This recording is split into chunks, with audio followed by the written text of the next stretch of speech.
Revise ways of navigating the pain, navigating the fear, providing the stability and security that you need. But curiosity about your parts is only half the equation. The other question, the other piece of the puzzle is one we skip because it feels presumptuous or fragile or too big. But this is also hugely part of the clarity process. Underneath it all, what do you actually want?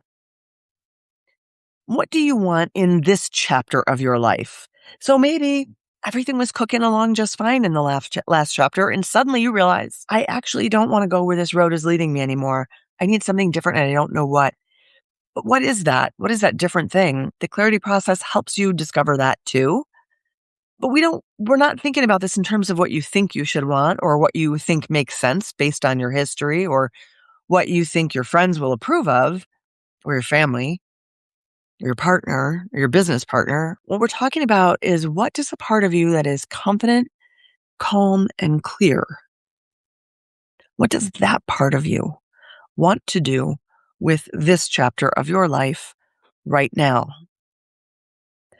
And why does it matter enough to finally take steps in that direction? Why is it worth making it a priority now?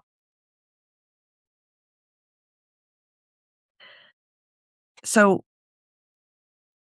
all of these questions, if you have an opportunity to sit down and journal on them and answer them, that would be great. If you want to share some comments in the thread, that would be fantastic.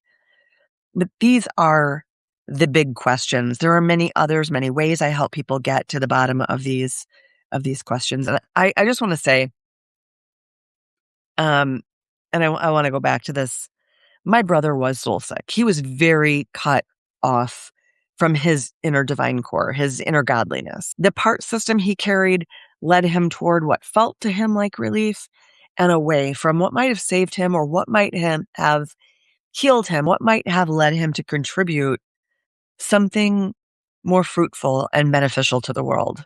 And I'm not interested in whether you're doing the same thing. I'm interested in why, if you feel that you are not living what you ought to be living, why?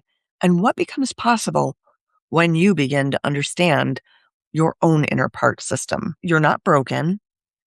And this isn't beyond your capacity. You are someone whose parts have simply been running a very old program.